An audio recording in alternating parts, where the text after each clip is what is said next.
guys, welcome back to another video, and thank you SAVILAND for sponsoring this video. I was sent over this package from SAVILAND, you guys. As you know, this is a brand that is formerly based on Amazon. I don't know if they have their own direct website, but you can get this directly from Amazon.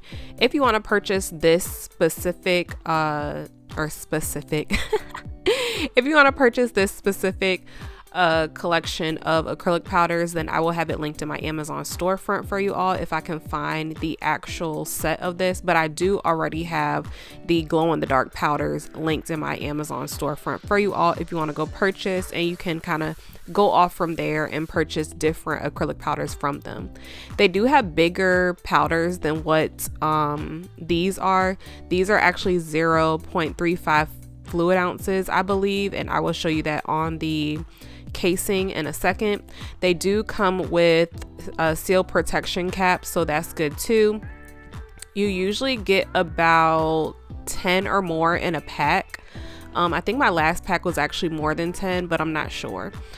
This color is this super pretty color. I think it's called like cinnamon something. Y'all saw it on the screen. I didn't catch it because I'm doing this voiceover and I can't really look back. But today I just want to go through on how you should be placing down your beads when it comes to acrylic and how they polymerize, and why sometimes you are not getting the perfect application and it's not dragging down properly. So I don't know if you saw it, but I placed this bead on without it being fully polymerized, and I'm going to show you in the next few clips what exactly I am talking about. If you do not know what polymerization is, I will link it above right here for you to give you the full definition. But basically, in simpler terms, it's when the bead is completely glossy. If the bead is still dry, then it is not fully polymerized. And like I said, I will show you close-ups of this in a second. This color was beautiful. All these colors are pretty neutral. There are some purples in here, and we'll get to those in a second, but for the most part, all of these colors are neutral. So this one is dark brown, and this one is gonna go on super bad. It's actually not going to glide down the way that I want it to, but it is not the acrylic, it is the application. And I wanted to show you all first what a bad application looks like and why it's coming out the way that it's coming out. Now you see it looks like it's nice. It looks like it's going on nicely, and then I'm going to wet my brush again because I do not want my brush to be dry when dragging a bead down. But as you can see, when I drag it down, it is about to drag down way too much. And that is one, because the bead on top is too wet. However, underneath it is not fully polymerized. So it hasn't gotten enough time to sit either. And that is why it is not dragging down how it should be dragging down with the brush.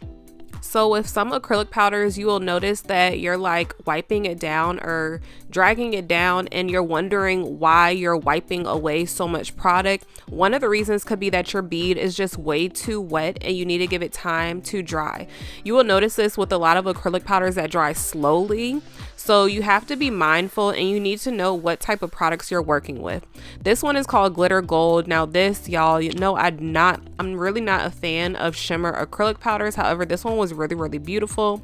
I wish I would have let this one polymerize for you all, but I wanted to give myself enough time to explain to you all and show you all on several swatches what not to do.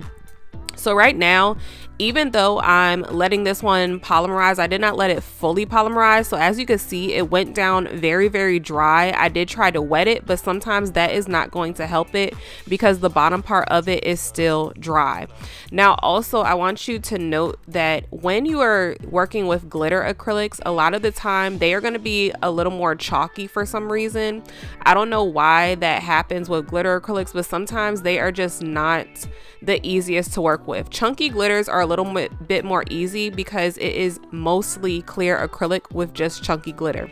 Shimmer acrylics are kind of tricky because you have to put a lot of loose glitter into the powder, and sometimes they will put more loose glitter than the actual acrylic powder. So that it could be why sometimes the swatches will not go on as great as they should. This one is just one, I think it's the last one that I show of how you should not apply it as far as it being not fully polymerized, and I'm just wanting to show you all, like, this could be why you're experiencing this type of application. And I want to show you all like different types of ways that it could go on and what you could be experiencing at home when you're practicing and you're just wondering why it's going on like that. So as you can see, I'm just dipping in and I'm bringing it right back to the nail and just placing it on. I'm not letting it sit for a second and polymerize or anything. Now, I do also want to mention that with really good acrylic powders, with high quality acrylic powders, you are actually going to notice that as soon as you pick up the bead, it polymerizes. But with these, they are a little on the cheaper side. Obviously, you get a lot for your buck. So that is why, and to be expected, I also wanted to note that these acrylics dry very, very slow. So that is why I took out the first swatch and I just tapped it with my hand. And you all saw that it was not fully dry yet, even from doing all these swatches, and I kept it in real time. So that was just showing you all that it was not dry. Now this one right here is, I'm showing you up close what it looks like for a bead to be fully polymerized. That is what your bead should look like before you place it on the nail, you guys. That is how your bead should look. And you see how buttery it goes on. Nothing is left in the brush. It's pretty stiff, but not too stiff. It's stiff enough for you to mold it and for you to pull it down. Now I'm going to dip my brush back in the monomer, and then I'm going to slowly pull and drag the acrylic bead down. That is how you get a really good application, you guys. You just want to be sure that you know what type of acrylic powder you're working with. Some acrylic powders, you are going to notice that you do not even have to wait as long as I did. You don't have to tap it down in your brush to make the monomer hit the acrylic powder, but for this one you will have to do that. You will have to wait a second for it to fully polymerize. So like I said, I just wanted to explain that to you. Some people might think that these are really cheap acrylics and they don't work good, but it's just how you're applying it and that you're probably not letting it fully polymerize. So there is a little trick for you all if you are having troubles with certain acrylics that are like this. So this next acrylic powder is in the shade dark gray, and I am going to show you all exactly what I'm talking about when I say do not apply it when it's dry. Do you see how dry the bead is right now? It is not glossy. When the bead is glossy, that is when it is fully polymerized. So if you are having troubles and it's not doing it on its own, you're going to tap the brush so that the bristles carry down the monomer. The monomer is sliding down through the bristles into the bead. That is what tapping it does, is getting the monomer to go down a little further, and you're shaking it basically into the powder of the bead. So now it is fully polymerized. I'm going to place it on the nail, and as you can see, it's sitting where it needs to be. It's not moving too much. It looks really good, and it's very, very easy to drag down. Be sure that your brush, that you're re-wetting your brush, and make sure that you're wiping off your brush in between, and then you're going to re-wet it just a little bit. Do not soak it in monomer, and then you're going to place it back on the bead and drag it down. This makes it so that none of the acrylic is getting stuck in your brush and you have a smooth application.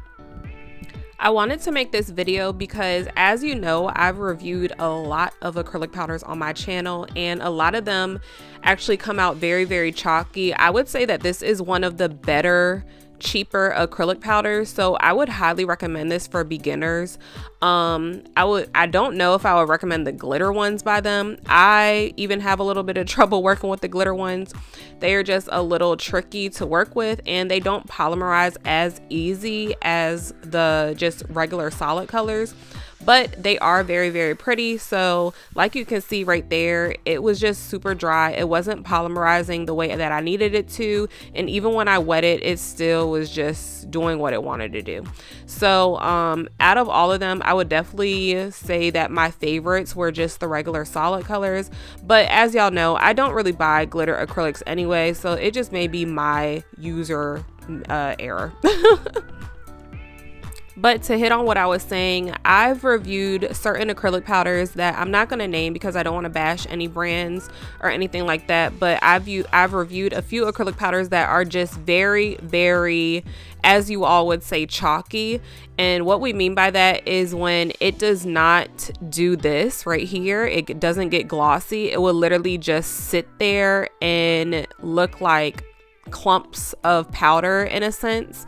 And even when you shake it, even when you shake and tap the brush, it will not polymerize how this one did.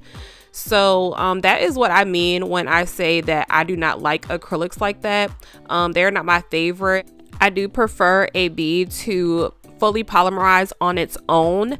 Now, if you are having beads polymerize and they are doing it super fast, most likely that bead is going to be very, very runny. So you would want to dry the bead off on the back of the brush. But that will be another video because I did not really review an acrylic like that, and I did not show if the bead was too runny. This acrylic powder is not runny at all, so you will not have to even worry about that when using this type of acrylic powder. If you notice a slight shimmer in some of the colors that were just solid colors, no glitter, it is because I kind of contaminated my monomer with some of the glitter from the previous acrylic powders that I swatched. So that is why you will see glitter in some of them, but they are not glitter acrylics if it does not say glitter. Now this one is the last one, and this one is rose pink. This is the one that I actually swatched and did the nail hack with the press-ons. If you have not seen that video, I will link it above for you at the end of this video to go view. But I did do a pretty much full set with this shade of acrylic, and it was super nice to apply. I love the way it went on, but I hope this video helps you all with some application, and maybe it will help you with your technique. And let me know down below, and I will see y'all in the next video. I love y'all so much. Mwah. Bye. Oh, and I wanted to come back and tell you all that these nails that I did on my hand, if you have not seen that video, I will link it above as well. These have been on for 2 or 3 days, and I finally took them off to do the other video. But yeah, I just want to check in with y'all and let y'all know that even with the pop-off method, you can still keep your nails on for days at a time. Don't forget to like, comment, and subscribe, and I will see y'all in the next video.